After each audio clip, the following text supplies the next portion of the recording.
আদর্শ সমাজ গঠনে যুবকদের ভূমিকা। আসলে বাংলাদেশে যে নতুন পট পরিবর্তন হয়েছে, এই নতুন পট পরিবর্তনে বিভিন্নজন বিভিন্নভাবে এটিকে পরিচয় দেওয়ার এবং এটির ক্রেডিট নেওয়ার চেষ্টা করতেছে, এবং সেই পরিপ্রেক্ষিতে মানুষজনের মধ্যে, বিশেষ করে ধর্মপ্রাণ মানুষের মধ্যে একটি প্রশ্ন অথবা জিজ্ঞাসা, যেটি বলেন না কেন, আমরা যেখানে যাচ্ছি মানুষজনের আগ্রহ, চাওয়া, প্রশ্ন, অনুভূতি অনুভব করতে পারছি। মানুষজনের চাওয়াটা হচ্ছে রাষ্ট্রে ইসলামী শাসন প্রতিষ্ঠা হোক, কিন্তু হবে কিভাবে? এবং এই পরিবর্তনে অনেকেই হয়তো আবেগী বা আগ্রহী হয়ে ভেবেছিলেন, বা হয়তো এখনও ভাবছেন যে আমরা হয়তো একটা পূর্ণাঙ্গ দেখি যে মানবাধিকার অফিস জাতিসংঘের ওই সমস্ত দেশেই প্রতিষ্ঠিত হয়েছে যেই সমস্ত দেশে যুদ্ধ বিগ্রহ, গৃহযুদ্ধ, করুণ অবস্থা, বেশিরভাগ সেই সমস্ত দেশ। কোনো স্থিতিশীল এবং শক্তিশালী রাষ্ট্রে জাতিসংঘের মানবাধিকার বিষয়ক অফিস নাই। সেটি বাংলাদেশে হবে মর্মে শোনা যাচ্ছে। তাহলে বাংলাদেশ কি একটি গৃহযুদ্ধের অবস্থা বিরাজ করতেছে, বা বাংলাদেশ কি তাহলে একটি যুদ্ধকালীন সময় পার করতেছে, বা বাংলাদেশ কি তাহলে একটি অস্থিতিশীল ভঙ্গুর দেশ? এরকম আরও অনেক বিষয় আছে। যেমন আজকে আসার সময় যে আলোচনার বিষয়বস্তু রাখা আছে, দেখলাম আলোচনা হচ্ছিল LGBTQ, যেটিকে আল্লাহ সুবহানাহু তাআলা এবং রাসূলুল্লাহ সাল্লাল্লাহু আলাইহি ওয়াসাল্লামের ভাষা অনুযায়ী চরমতর, ঘৃণ্যতম, জঘন্যতম অপরাধ হিসেবে বিবেচনা করা হয়েছে। সেটিকে মানুষের অধিকারে পরিণত করা হচ্ছে। কল্পনা করেন যে একটি হচ্ছে অপরাধকে আপনি অপরাধের জায়গায় রাখছেন, সেটি ভিন্ন কথা। অপরাধ মানুষ করছে, গোপনে করছে, সেটি ভিন্ন কথা। ধরা পড়লে সেটি অপমানজনক শাস্তি হতে পারে, সেটি ভিন্ন কথা। কিন্তু সকল কিছু উপেক্ষা করে আপনি একটি অপরাধ করার অধিকার চাচ্ছেন, যে আমি প্রকাশ্যে আল্লাহর একটি বিধানকে লঙ্ঘন করব, এবং সেটিকে নাউযুবিল্লাহ ওয়াল ইয়াজ বিল্লাহ শুধু হালাল নয়, নিজের অধিকার মনে করে আমি সেই বিধান লঙ্ঘন করব। তাহলে সেই জাতি যদি অভিশপ্ত না হয়, তাহলে কারা অভিশপ্ত হবে? এই বিষয়গুলোকে নরমালাইজ করার একটা চেষ্টা আছে বাংলাদেশে। সুতরাং আপনি কখনোই বেশি বিশ্বাস বা বেশি আবেগী হতে পারবেন না চলমান যে পরিবর্তন হয়েছে এই পরিবর্তনে। তবে এতটুকু উপকার যে এই যে আজকে আমরা অনুষ্ঠান আয়োজন করতে পারছি, এটিকে এখন যুবক সমাজ কিভাবে কাজে লাগাবে, এটি একটা সুযোগ। আপনি এখনই আজকেই এখানে ইসলামী খেলাফা প্রতিষ্ঠা করে ফেলবেন, এটি নয়। কিন্তু আপনি এই সুযোগকে কাজে লাগিয়ে 20 বছর পরের পরিকল্পনা করতে পারেন, 30 বছর পরের পরিকল্পনা করতে পারেন, 50 বছর পরের পরিকল্পনা করতে পারেন। এবং যে এটি করতে পারবে, বা যারা বা যে জাতি এটি করতে পারবে, তারাই সফল হবে ইনশাআল্লাহ, আশা করা যায়। এবং সেক্ষেত্রে আমাদের কয়েকটি বিষয় মাথায় রাখতে হবে যুবক সমাজের করণীয় হিসেবে। দাওয়াতি কাজের কোনো বিকল্প পৃথিবীতে আদৌ কখনো কোনো কালে ছিল না, আর কিয়ামত যতদিন না আসতেছে ততদিন এই কাজের বিকল্প কোনো কিছুই নাই। কুনতুম খায়রা উম্মাতিন উখরিজাত লিন-নাস তা'মুরুনা বিল মা'রুফ ওয়া তানহাউনা আনিল মুনকার। এই উম্মতের কাজই হচ্ছে দাওয়াত দেওয়া, সৎ কাজে আদেশ করা, অসৎ কাজে নিষেধ করা, বাধা দেওয়া। এটি এই উম্মতের বলা যায় স্থায়ী পার্মানেন্ট দায়িত্ব। আর এই কারণেই এই উম্মতের মধ্যে কোনো নবী রাসূল আর প্রেরিত হবে না। কেননা নবী রাসূলের দায়িত্ব তো উম্মতের সদস্যরাই পালন করবে, তো আর কি দরকার নবী রাসূলের? নবী রাসূল দরকার হয় কেন? তারা মানুষকে সৎ কাজে আদেশ দিবে, অসৎ কাজে বাধা দিবে। এই জন্য বানু ইসরাঈলের প্রত্যেক যুগে 1টা 2টা 3টা 4টা ডজনকে ডজন নবী আছে, হাজারো শত নবী আছে। কিন্তু আমাদের জন্য একজনই নবী, এবং তিনিই শেষ নবী। আর কিয়ামত পর্যন্ত নবী আসবেন না। তাহলে যুগে যুগে যে মানুষ পথভ্রষ্ট হবে, তাদের হেদায়েত দিবে কে? এই উম্মতই তাদেরকে হেদায়েত দেবে। এই উম্মতেরই বহু সদস্য বের হয়ে আসবে যারা নবী রাসূলের সেই দায়িত্ব পালনে দাওয়াতি কাজ করবে। তাহলে আজকে আমাদের জায়গায় যদি নবী রাসূলগণ থাকতেন, তাহলে তাদের প্রথম কাজ কি হতো? দাওয়াতি কাজ করা। প্রথম কাজ কি হতো বলেন? দাওয়াতি কাজ করা। নবী রাসূলদের মতো আমরা দাওয়াতি কাজ করতে পারছি না, এটা হলো সমস্যা। নবী রাসূলদের মতো ইখলাস, নবী রাসূলদের মতো আমাল, তাকওয়া, এগুলো সব কিছুর সংমিশ্রণে যে আমরা দাওয়াতি কাজ করবো, এটি হচ্ছে না। আমাদের দাওয়াতি কাজে যদি সঠিক আকীদা থাকে তাহলে ইখলাস নাই, কারো যদি ইখলাস থাকে সঠিক আকীদা নাই, কারো যদি সঠিক আকীদাও আছে, ইখলাস আছে, সঠিক কৌশল নাই, সঠিক ভাষা প্রয়োগ নাই, সঠিক পরিকল্পনা নাই, যেগুলো নবী রাসূলদের নিকট আল্লাহ সুবহানাহু ওয়া তাআলা জন্মগতই তাদেরকে ওইরকম যোগ্যতা দিয়ে তৈরি করেছিলেন। তাদের আকীদাও বিশুদ্ধ, তাদের ইখলাসও শতভাগ, তাদের কৌশলও সুদূর প্রসারী, কোনো হঠকারিতা তাদের কৌশলের মধ্যে নাই। নাহলে 900 বছর ধৈর্য ধরতে পারে আমাদের নবী নূহ আলাইহিস সালাতু ওয়াস সালাম 900 বছর ধৈর্য ধরবেন, মানে তারা ছিলেন কৌশলে পারদর্শী, সুদূর প্রসারী চিন্তা ভাবনা করতেন, হুটহাট কোনো সিদ্ধান্ত নিতেন না, গালিগালাজ করতেন না। আমরা তো 2 দিন দাওয়াত দেওয়ার পরেই যদি দাওয়াতে কাজ না হয়, তাহলে গালি দেওয়া আরম্ভ, মারামারি গণ্ডগোল শুরু। তো নবীদের মতো আমরা দাওয়াতি কাজ করতে পারছি না। দাওয়াতি কাজে আরেকটা যে বড় ঘাটতি নবীদের সাথে আমাদের, সেটি হচ্ছে আমাদের দাওয়াতি কাজে স্বার্থ জড়িত, আর নবীদের দাওয়াতি কাজ ছিল নিঃস্বার্থ।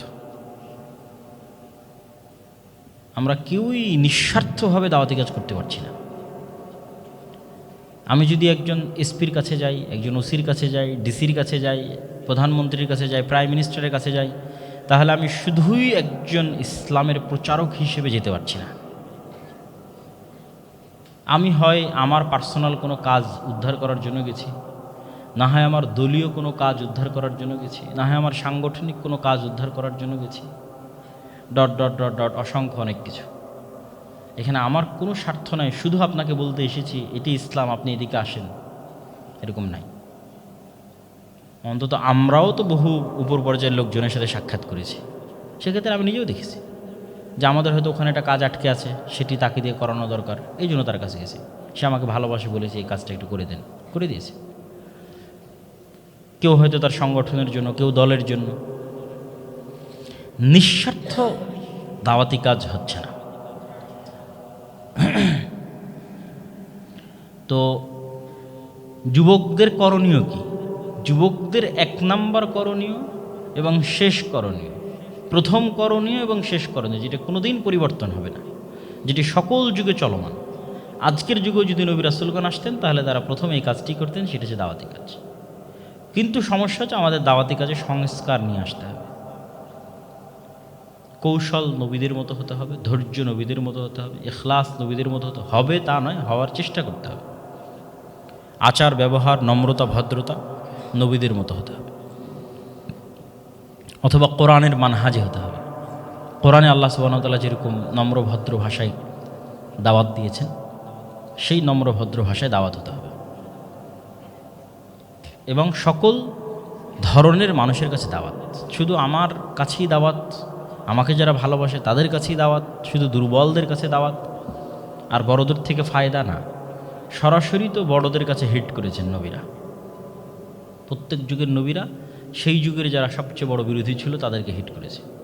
ইব্রাহিম আলাইহিস সালাতু ওয়াস সালাম নমরুদকে হিট করেছে, মুহাম্মদ সাল্লাল্লাহু আলাইহি সাল্লাম আবু জাহালকে হিট করেছে, মুসা ফেরাউনকে হিট করেছে। নবীরা নিজ নিজ যুগের যারা সর্বোচ্চ পর্যায়ে ছিল তাদেরকে আঘাত করেছে, মানে দাওয়াত তাদেরকে, তাদের মসনদকে টলিয়ে দিয়েছে নবীদের দাওয়াত। তো আমরা আমাদের দাওয়াতকে কিন্তু সর্বব্যাপী, সর্বগ্রাসী, সর্বজন সাধারণের জন্য উন্মুক্ত করতে পারছি না, শুধু ইসলামের জন্য করতে পারছি না, নিঃস্বার্থ করতে পারছি না, ভাষা আচার ব্যবহার ঠিক রাখতে পারছি না, কৌশল ধৈর্য ঠিক রাখতে পারছি না। এই জিনিসগুলো সংস্কার করতে হবে। দ্বিতীয়ত, দাওয়াতি কাজের পাশাপাশি আমরা 20 বছর 50 বছরের পরিকল্পনা নিয়ে আরেকটি কাজ করতে পারি, সেটা হচ্ছে সমাজ ও দেশের সাথে ওতপ্রোতভাবে সম্পৃক্ত হওয়া। আপনি সমাজ বিচ্ছিন্ন এবং দেশ বিচ্ছিন্ন অবস্থায় মানুষকে শুধু দোষারোপই দিতে পারবেন, নিজে কিছু করতে পারবেন না। আমাদের একটি ঘরোয়া মিটিংয়ে আমি উপস্থিত ছিলাম, আবার সেই দিন বরিশালেও আলোচনার মধ্যে দেখলাম এই বিষয়গুলো উঠে আসতেছে। তো সেদিন আমি এটা বলেছিলাম, ওই ঘরোয়া মিটিংয়েও বলেছিলাম, ওই দিন আলোচনাতেও উল্লেখ করেছিলাম যে আপনারা যে বক্তব্য উঠে বলছেন উমুক এটা করে নিবে, অমুক এটা করে নিবে, অথবা আমাদের এটা করা দরকার। আপনি উমুক এটা করে নিবে এই জন্য আমাদের এটা করা দরকার এভাবে না ভেবে আমি দেশ ও জাতির জন্য কি করছি সেই জায়গা থেকে করেন। তাহলে আপনাকে অন্তত দোষারোপ করা লাগবে না যে অমুক এটা করে নিবে বা অমুক এটা করবে। এই দোষারোপ করা থেকে আপনি বেঁচে যাবেন যে অমুক ক্ষমতা আসলে আমাদের এই হবে, অমুক ক্ষমতা আসলে আমাদের এই হবে, অতএব আমাদের এটা করতে হবে। এভাবে কেন? আমি এবং আপনি এই দেশ এবং এই জাতির জন্য কি করছি সেই জায়গা থেকে করেন। আপনার বিষয়ে কেউ কথা বলারই সাহস করবে না এবং আপনার ওই নেগেটিভ চিন্তা আসবেই না। সুতরাং আমাদের মাইন্ড ব্রড করতে হবে, চিন্তা সুদূর প্রসারী করতে হবে, দেশ ও সমাজের সাথে সম্পৃক্ত থাকতে হবে। দেশ যদি বিপদে থাকে আপনি সবার আগে যাবেন, সমাজে যদি কোনো একটা ক্রাইসিস হয় আপনি সবার আগে যাবেন, আপনি ওখানে সবার আগে থাকবেন না। আবার পিছন থেকে এসে বলবেন অমুক তো এটা করে নিল, অমুক তো এটা করে নিল। এই দোষারোপ দিয়ে কোনো কাজ হবে না। কেননা যে কাজ দেশ ও জাতির জন্য করা সম্ভব এরকম প্রত্যেক হালাল কাজে, বৈধ কাজে অংশগ্রহণ করাও তো দিনের অন্তর্ভুক্ত, স্বতঃস্ফূর্তভাবে অংশগ্রহণ করা। সুতরাং দেশ বিচ্ছিন্ন, সমাজ বিচ্ছিন্ন থাকা যাবে না। নবীগণ তাদের নিজ নিজ সমাজের সাথে শতভাগ সম্পৃক্ত ছিলেন। আমাদের নবী মুহাম্মদ সাল্লাল্লাহু আলাইহি ওয়াসাল্লাম মক্কায় যখন বসবাস করেছেন, মদিনায় যখন বসবাস করেছেন, তখন এটি আপনি বলতে পারবেন না যে অমুক বাড়িতে পানির কষ্ট আছে আর সেটি মুহাম্মদ সাল্লাল্লাহু আলাইহি ওয়াসাল্লামের কষ্ট নয়, অমুক বাড়িতে খাবারের কষ্ট আছে আর সেটি মুহাম্মদ সাল্লাল্লাহু আলাইহি ওয়াসাল্লামের কষ্ট নয়, অমুক বাড়িতে কেউ মারা গেছে আর সেটি মুহাম্মদ সাল্লাল্লাহু আলাইহি ওয়াসাল্লামের দায়িত্ব নয়। ঠিক আছে না? এরকম কোনো সিচুয়েশন খুঁজে পাওয়া কঠিন আছে। উনি ইনস্ট্যান্ট প্রতিটা মুহূর্ত, প্রতিটা সময় মানুষের সাথে সম্পৃক্ত ছিলেন। আর এর সবচেয়ে বড় প্রমাণ কোথায় পাবেন? আমাদের আলেম ওলামাদের সময় কোথায় কাটে? আমাদের আলেম ওলামাদের সময় কাটে বই লেখনীতে, বই পড়ায়, গবেষণায়, ছাত্রদের পড়াতে, বক্তব্য দিতে। আর আমাদের নবী মুহাম্মদ সাল্লাল্লাহু আলাইহি ওয়াসাল্লাম তো বই লেখাও জানতেন না, পড়াও জানতেন না। তাহলে একটা বড় পার্ট ওনার থেকে বাদ পড়ে গেল যে ওনার কোনো বই পড়ারও কাজ নাই, বই লেখারও কাজ নাই। তাহলে আল্লাহ সুবহানাহু ওয়া তাআলার পক্ষ থেকে কোরআন আসে, জিবরাইল নিয়ে আসে, উনি মুখস্থ করেন, 5 ওয়াক্ত সালাত আদায় করেন। তাহলে আর বাকি সময় উনি কী করতেন? উনি তো আর আমার মতো গবেষক না, ইমাম বুখারীর মতো হাদিস সংগ্রহকারী নন যে পুরোটা সময় হাদিস তাহকিক, যাচাই বাচাই, লেখালেখি, বই পুস্তক কী করতেন? বাকিটা সময় সমাজের মানুষের সাথে কাটাতেন। মানুষের বিপদ আপদ, সুখ দুঃখ, সমস্যা কষ্ট প্রত্যেকের সাথে উনি আছেন। মানে কেউ 1 সেকেন্ডের জন্য মনে করবে না যে আমি একা। মদিনায় বসবাস করা কোনো মানুষ 1 সেকেন্ডের জন্য এটা মনে করতে পারবে না যে আমি একা, বরং সে মনে করবে যে না, এখানে মুহাম্মদ সাল্লাল্লাহু আলাইহি ওয়াসাল্লাম আছে, আমার কোনো বিপদ আপদ হলে তিনি পাশে আসবেন, এবং এটা তার রেসপন্সিবিলিটি। তো যখনই নবীরা সমাজের মানুষের সাথে ফুললি কানেক্টেড হয় তখন ইসলামের মেসেজটা প্র্যাকটিক্যালি দেখাতে পারে। আমি তো এখানে শুধু আপনাকে থিওরি দিচ্ছি, আপনার সাথে প্র্যাকটিক্যালি তো আর দেখাতে পারছি না। তো এই জন্য সমাজ ও দেশের সাথে আপনাকে সম্পৃক্ত থাকতে হবে। আপনি সমাজ ও দেশের সাথে সম্পর্কবিহীন অবস্থায় অন্যকে দোষারোপ করে নিজের অবস্থান ঠিক রাখতে পারবেন না। এই মূলনীতি, এই পলিসি থেকে বের হয়ে আসতে হবে। তৃতীয় যেটি করতে হবে, যেহেতু সময় সংক্ষিপ্ত, আমাকে বিমানও ধরতে হবে নীলফামারী যাওয়ার জন্য, কিন্তু জিনিসগুলো বুঝা হলো আসল, কাজে বাস্তবায়ন করা হলো আসল। খুব বেশি বললাম, খুব ভালো বক্তব্য দিলাম, এগুলোর চাইতে তৃতীয় হচ্ছে শক্তিশালী প্রতিষ্ঠান তৈরি করা। এই জায়গায় শুধু আমরা না, সব মুসলমানেরাই ধরা। সেইটা দেওবন্দি বলেন, হানাফি বলেন, বেরলভী বলেন, জামাত ইসলাম বলেন, আহলে হাদিস বলেন, সবাই ব্যর্থ। এই জায়গাটাতে সমন্বিতভাবে কাজ হতে পারে শক্তিশালী প্রতিষ্ঠান তৈরি করার পিছনে। আর শক্তিশালী প্রতিষ্ঠান না থাকার কারণেই মুসলমানদের কোনো ভয়েস, কোনো আওয়াজ আমরা সঠিক জায়গায় পৌঁছানোর মতো পরিবেশ করতে পারছি না বা পারবও না।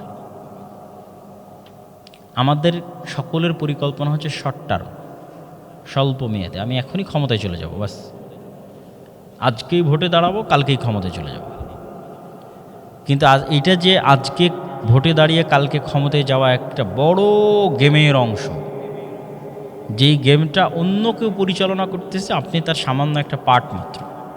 আপনাকে মনে হচ্ছে যে না, আমি সত্যিই প্রতিযোগিতা করে অনেক কিছু অ্যাচিভ করলাম, কিন্তু কিছুদিন পর দেখবেন যে না, আমি আসলে কিছু অর্জন করতে পারিনি। তো যারা এই কাজ করছে তাদের আমি সবাইকে নিরুৎসাহিত করব, খারাপ বলবো, সেটিও আমি করতে চাচ্ছি না।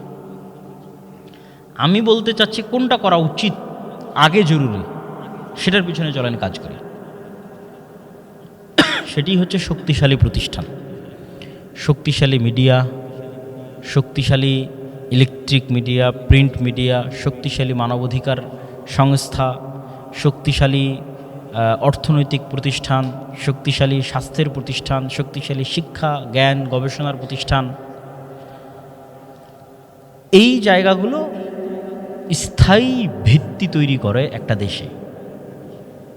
যেমন আজকে যদি আমি আপনি প্রথম আলোর মালিক হতাম, অথবা আমি আপনি গ্রামীণ ব্যাংক, মনে করেন সুদযুক্ত না, আমরা সুদমুক্ত ক্ষুদ্র ঋণ দিই, আমি এরকম একটা ব্যাংকের মালিক, গ্রামীণ ব্যাংক।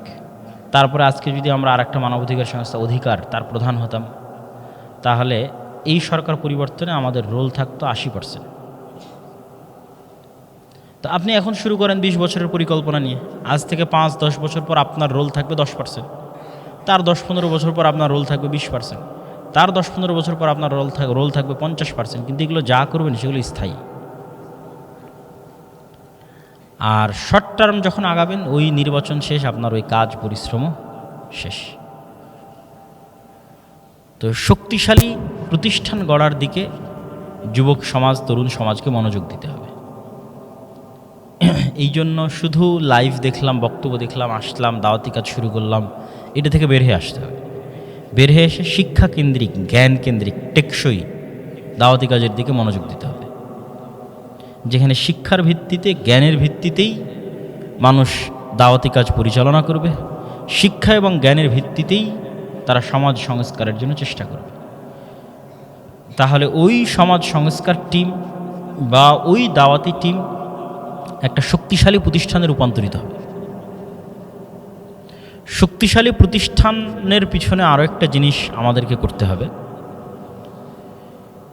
সেটি হচ্ছে এখন আমাদের কাছে যত ছোট ছোট প্রতিষ্ঠান আছে, শক্তিশালী প্রতিষ্ঠান করার আগেই, যেমন মসজিদ একটা ছোট্ট প্রতিষ্ঠান, মাদ্রাসা একটা ছোট্ট প্রতিষ্ঠান, এবং এখন মুসলমানদের যতটুকু অবস্থান আছে, এতটুকু অবস্থান কোনো রাজনৈতিক দলের কারণেও নয়, কোনো অরাজনৈতিক সংগঠনের কারণেও নয়, এই মসজিদ মাদ্রাসাগুলোর মতো যে ব্যাপক অসংখ্য প্রতিষ্ঠান আছে সেগুলোর কারণে। এটা চোখে দেখা যায় না, কিন্তু বাস্তবতা ওখানে লুকিয়ে আছে। এজন্য আমাদের বিরুদ্ধে যদি, এটার বাস্তবতা কেমনে বুঝবেন, আমাদের বিরুদ্ধে যদি কেউ ষড়যন্ত্র করতে আসে, তাহলে আপনার দল বা সংগঠন ভাঙার জন্য আসবে না, এই মাদ্রাসাগুলোকে কীভাবে দুর্বল করে দেওয়া যায় সেটার জন্য আসবে। কেননা তারাও বুঝে যে প্রতিষ্ঠান সবচেয়ে ইফেক্টিভ, কার্যকরী। এখনও যত দল, যত সংগঠন, যত কাজ করতেছে, সেগুলোর ব্যাকবোন, মেরুদণ্ড প্রতিষ্ঠান তৈরি করে, মানে শিক্ষা প্রতিষ্ঠান অথবা মসজিদ। তো এই যে মসজিদ এবং মাদ্রাসার মতো যে ছোট্ট ছোট্ট শিক্ষা প্রতিষ্ঠানগুলো আমরা পরিচালনা করছি, এই ছোট্ট ছোট্ট শিক্ষা প্রতিষ্ঠানগুলোতে যেন আমরা ন্যায়পরায়ণতা এবং সত্যবাদিতা প্রতিষ্ঠা করতে পারি। আল্লাহ সুবহানাহু তাআলার সাথে সত্যবাদী হওয়া, আল্লাহ সুবহানাহু তাআলার সাথে ন্যায় হওয়াই সঠিক আকীদা। মানে সঠিক আকীদারও মানদণ্ড যে আপনি সত্যবাদী না মিথ্যাবাদী, আপনি ন্যায়পরায়ণ না অন্যায়কারী, এটাও সঠিক আকীদা হওয়ার মানদণ্ড। আপনি যদি সত্যবাদী হন, তাহলে যিনি সত্য ইলাহ তাকে মানবেন। আপনি যদি মিথ্যুক হন, তাহলে যেগুলো মিথ্যা ইলাহ আছে সেগুলোকে মানবেন। লা ইলাহা ইল্লাল্লাহর অর্থের জন্য যুগে যুগে সবাই করেছে, ইবাদতের যোগ্য একমাত্র সত্য মাবুদ। তাহলে যে সত্যবাদী ও সত্য মাবুদের অনুসরণ। আর সত্য মাবুদ বাদে বাকি যেগুলো সব মিথ্যা। আর এই জন্য শিরককে বলা হয়েছে অন্যায়, মানে তাওহীদ ন্যায়। আপনি যদি ন্যায় পরায়ণ হন আল্লাহর সাথে, আপনাকে তাওহীদে বিশ্বাস করতেই হবে। অসংখ্য হাদিস আছে রাসূলুল্লাহ সাল্লাল্লাহু আলাইহি সাল্লামের, যে তোমরা কি জানো বান্দার হক আল্লাহর উপর কি, আর আল্লাহর হক বান্দার উপর কি? তো আল্লাহর হক বান্দার উপর, যে বান্দা আল্লাহর সাথে কাউকে শিরক করবে, এটা হক, এটা ন্যায়পরায়ণতা। প্রত্যেকেই অন্যায়পরায়ণ যারা আল্লাহর সাথে কাউকে শরীক করে। কিন্তু এই লেভেলটা, এই জায়গা থেকে বের হয়ে বাইরেও আসতে হবে। আপনি আকিদায় যে সত্যবাদী, আকিদায় যে ন্যায়পরায়ণ, সেখান থেকে বের হয়ে মুআমালা, মুআশারা, সমাজের মানুষের সাথে উঠা বসা, প্রতিষ্ঠান পরিচালনা, সংগঠন দল পরিচালনায় আপনি সত্যবাদী ন্যায়পরায়ণ কিনা। যদি আপনি সেখানে সত্যবাদী ন্যায়পরায়ণ না হন, আর যদি আপনি তওবা এবং ইস্তেগফারের কোনো রাস্তা অবলম্বন করেন, আপনি অবশ্যই জান্নাতে যেতে পারবেন। কিন্তু আপনি যদি সত্যবাদী এবং ন্যায়পরায়ণ না হন, আপনি তওবা ইস্তেগফার নিয়ে যতই জান্নাতে যান, আল্লাহ সুবহানাহু ওয়া তাআলা আপনাকে কখনো রাষ্ট্র ক্ষমতা দিবেন না। আপনি বাস্তব জীবনে সত্যবাদী ন্যায়পরায়ণ না হলে আল্লাহ আপনাকে রাষ্ট্র ক্ষমতা দিবেন না। কেন? রাষ্ট্র ক্ষমতা আল্লাহর দয়ায় পাওয়ার আপনি অযোগ্য। জোরপূর্বক নিয়ে নেওয়া সেটা বড় কথা না। জোরপূর্বক তো 16 বছর শেখ হাসিনাও ছিল। আপনি জোরপূর্বক অস্ত্রের মুখে ক্ষমতা দখল করে নিলেন, সেটা বড় কথা না। আল্লাহর দয়ায় আল্লাহ আপনাকে বিজয়ী করবে কখন? যখন আপনি বাস্তব জীবনে সত্যবাদী এবং ন্যায়পরায়ণ। আপনি আপনার মাদ্রাসায় ন্যায়পরায়ণ, আপনার দলে ন্যায়পরায়ণ, আপনার প্রতিষ্ঠানে ন্যায়পরায়ণ, আপনার মসজিদে আপনি কমিটির সদস্য, সভাপতি, ইমাম, সেখানে ন্যায়পরায়ণ, সেখানে সত্যবাদী। তখন আল্লাহর দয়ায় আল্লাহ সুবহানাহু ওয়া তাআলা আপনাকে রাষ্ট্র ক্ষমতা প্রদান করবে। কেন আমি এটা এতটা কনফিডেন্টলি এবং এতটা শক্তভাবে বলি? কেননা ইসলামের রাষ্ট্র ব্যবস্থার মূল ভিত্তিই হচ্ছে রাষ্ট্রে সত্যবাদিতা, ন্যায়পরায়ণতা প্রতিষ্ঠা করা। তো 1 নম্বর সত্যবাদিতা, ন্যায়পরায়ণতা কী প্রতিষ্ঠা হবে? তাওহীদ প্রতিষ্ঠা হবে। 2 নম্বর সত্যবাদিতা, ন্যায়পরায়ণতা কী প্রতিষ্ঠা হবে? মানুষের হক তারা বুঝে পাবে। মানুষ যদি তার হক বুঝে না পায়, তাহলে এটা ইসলামের নামে যে রাষ্ট্র চলতেছে সেটা কলঙ্ক, ইসলামকে দুর্নাম করা। ইসলামী রাষ্ট্র ব্যবস্থা এটা হতেই পারে না যেখানে মানুষ অন্যায়ের শিকার, এটা অসম্ভব। ইসলামের রাষ্ট্র ব্যবস্থা মানে ওমর রাদিয়াল্লাহু তাআলা, ইসলামের রাষ্ট্র ব্যবস্থা মানে ওসমান আলী রাদিয়াল্লাহু তাআলা, যেখানে শতভাগ ন্যায় প্রতিষ্ঠিত হয়, শতভাগ সত্যবাদিতা প্রতিষ্ঠিত হয়।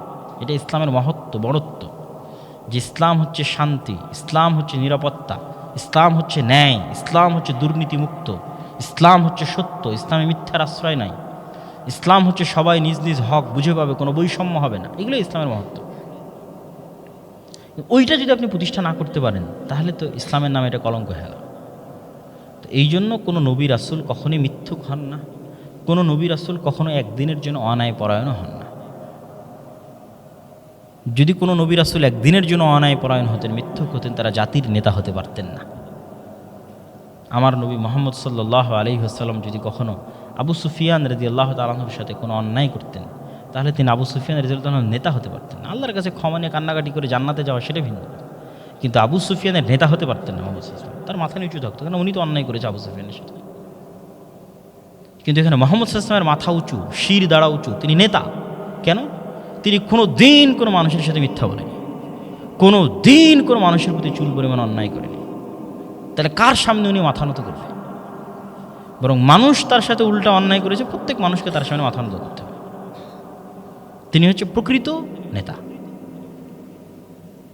সুতরাং আমরা আমাদের পারিবারিক, সামাজিক, প্রাতিষ্ঠানিক, মসজিদ ভিত্তিক, সাংগঠনিক যে কোনো জীবনে অন্যায়পরায়ণ থেকে, অসত্যবাদী থেকে রাষ্ট্র ক্ষমতায় যেতে পারবো না আল্লাহর দয়ায়। আল্লাহ দয়া করে আমাদের দিবে, এটা অসম্ভব এই গুণগুলো যদি না থাকে। কিন্তু দুঃখজনক হলো সত্য যে আমাদের মধ্যে আলহামদুলিল্লাহ মাশাআল্লাহ অনেক ভালো গুণ আছে। যেমন আমি বলতে পারি এখানে যারা আছে সবাই আকীদায় বিশুদ্ধ, আলহামদুলিল্লাহ মাশাআল্লাহ। হয়তো এখানে যারা আছেন বলতে পারি আমরা সবাই হয়তো 5 ওয়াক্ত সালাত আদায় করার চেষ্টা করি, আলহামদুলিল্লাহ। জান্নাত যাওয়ার জন্য এগুলো যথেষ্ট। কিন্তু আমি কি সমাজে নেতৃত্ব দেওয়ার যোগ্য? আমি কি রাষ্ট্রের নেতৃত্ব দেওয়ার যোগ্য? তখন আপনি অনুসন্ধান করতে পারেন। যে দলের নেতা যে কর্মী কাজ করে তাকে দায়িত্ব না দিয়ে যে চামচামি করে তাকে পদ দিয়ে রেখেছে। সে যত বড় ইসলামী দলের নেতা হোক, আল্লাহ তাকে রাষ্ট্র ক্ষমতা দিবেন না। সে যত হাজি হোক, যত উমরাকারী হোক, যত নামাজি হোক, দিবেন না আল্লাহ সুবহানাহু ওয়া তাআলা তাকে রাষ্ট্র ক্ষমতা। আল্লাহর দয়াই দিবেন না, জোরপূর্বক যাওয়া সেটা ভিন্ন কথা। এবং এখানে আরও একটা কথা আপনাকে বলে রাখি, যে এখানে আজকে এই যে তোলারাম কলেজের ছাত্র আজকে যে এখানে অনুষ্ঠানটা আয়োজন করেছে, এই অনুষ্ঠানের মধ্যে বিভেদ কখনোই ফতোয়ার কারণে তৈরি হবে না, কখনোই আকীদার কারণে তৈরি হবে না, এটা অসম্ভব। এই অনুষ্ঠানে যদি এখনও বিভেদ তৈরি হয়, এখন শুধু মিথ্যার কারণে তৈরি হবে, অন্যায় পরায়ণতার কারণে তৈরি হবে। আপনি প্রত্যেকটা সেক্টরে যাবেন, 2 ইসলামী দলে গণ্ডগোল হয়ে গেছে, 2 মাদ্রাসায় গণ্ডগোল হয়ে গেছে, 2 হুজুরে অমিল হয়ে গেছে, 2 মসজিদে অমিল হয়ে গেছে। ওখানে কোথাও ফতোয়া নাই, কোথাও আকীদা নাই, কিচ্ছু নাই। কি আছে? কেউ না কেউ সেখানে অন্যায় পরায়ণতা করেছে, কেউ না কেউ সেখানে মিথ্যা বলেছে। সেটা দলের আমিরও হতে পারে, দলের কর্মীও হতে পারে। কারো না কারো পক্ষ থেকে সেখানে অন্যায় যুক্ত হয়েছে এবং মিথ্যা যুক্ত হয়েছে, এই জন্য সেখানে বিভেদ তৈরি হয়েছে। সুতরাং আমাদের সমস্যার জায়গা কোথায়? আমাদের সমস্যার জায়গা হচ্ছে আমাদের ব্যক্তিত্ব নাই, স্ট্রেট ফরওয়ার্ড পার্সোনালিটি নাই, যে আমি সত্য বলবো, ন্যায় করব, এটা নাই। সবাই আরেকজনের পিছনে লেগে থাকার স্বভাব, আরেকজনের ভুল ধরার স্বভাব, আরেকজনের ভুল আরেকজনকে বলে তাকে নিচে নামানোর স্বভাব। অথচ সবার আকীদা মাশাআল্লাহ, সবার আমল মাশাআল্লাহ। এই জায়গাতেই হচ্ছে আজকে আফগানিস্তানে যারা ক্ষমতায় এসেছে, আপনি তাদের আকীদা নিয়ে প্রশ্ন তুলতে পারেন, কিন্তু এই একটা জিনিস নিয়ে আফগানিস্তানের কোনো মানুষও প্রশ্ন তুলতে পারবে না, আপনিও পারবেন না, যারা হচ্ছে ন্যায়পরায়ণ, সত্যবাদী, জনগণের সাথে। কারো 1 টাকা মেরে নেবে, এটা আফগানিস্তানের কেউ বিশ্বাস করে না, যেখানে কারো 1 টাকা 2 নম্বরই হবে, বা এখানে কারো প্রতি অন্যায় হতে পারে বিচার করতে গিয়ে, এটা কেউ বিশ্বাস করে না। কিন্তু জাতিগতভাবে যেহেতু আমরা বাঙালি, কি হানাফি কি আহলে হাদিস, সকলের মধ্যে যেহেতু জাতিগত বাঙালি হওয়ার কারণে বাঙালিদের যে নেচার আছে, এবং 190 বছর ব্রিটিশদের গোলামির কারণে আমাদের রক্তের মধ্যে যে স্বভাব ঢুকে গেছে, এই জন্য আমরা যতই সহি আকীদা হই, যতই হানাফি হই, যতই দেওবন্দি হই, যে যার জগতে আছে আর কি, তারটা তো তার কাছে ভালো। আমি আহলে হাদিস হলে আমারটা আমার কাছে ভালো, যে দেওবন্দি তারটা ভালো। কিন্তু তারপরে ওখানে সমস্যা আছে, কেন? এই যে জাতিগত নেচারের কারণে আমরা মিথ্যার সাথে জড়িত, অন্যায়ের সাথে জড়িত, চগলখুরির সাথে জড়িত, হিংসার সাথে জড়িত, বিদ্বেষের সাথে জড়িত। এই জন্য প্রত্যেকটা জায়গায় ফিতনা। এই জন্য আল্লাহ সুবহানাহু ওয়া তাআলা আমাদেরকে রাষ্ট্র ক্ষমতা দিবেন না। আমরা জান্নাত যেতে পারি আল্লাহর দয়ায়, ক্ষমা নিয়ে, ঠিক আছে, আর অন্য কোনো রাস্তা অবলম্বন করে, কিন্তু রাষ্ট্র ক্ষমতায় যাওয়া সম্ভব না যতক্ষণ না আপনি আপনার জায়গায় ন্যায় এবং সত্যবাদী না হয়েছে। তাহলে আমি যদি আজকের আলোচনার সারমর্ম করি, যে আজকের তরুণ সমাজ, যুবক সমাজ, তারা দেশ ও জাতির জন্য কি করতে পারে। 1 নাম্বার, এখন যদি নবী রাসূলগণ আসতেন, তারা কি করতেন? দাওয়াতি কাজ করতেন। দাওয়াতি কাজের কোনো বিকল্প কালও ছিল না, আজও নয়, ভবিষ্যতেও থাকবে না। কিন্তু আমাদের দাওয়াতি কাজে সংস্কার লাগবে। 2 নাম্বার, সমাজ ও দেশের সাথে সম্পৃক্ত থাকতে হবে। সমাজ ও দেশের সাথে সম্পৃক্ত না থেকে আপনি দোষারোপ করে টিকতে পারবেন না। খালি আরেকজনকে দোষারোপ করবেন আর আপনি দেশ ও রাষ্ট্রের বেলা দায়িত্ব পালন করবেন না, এটা হবে না।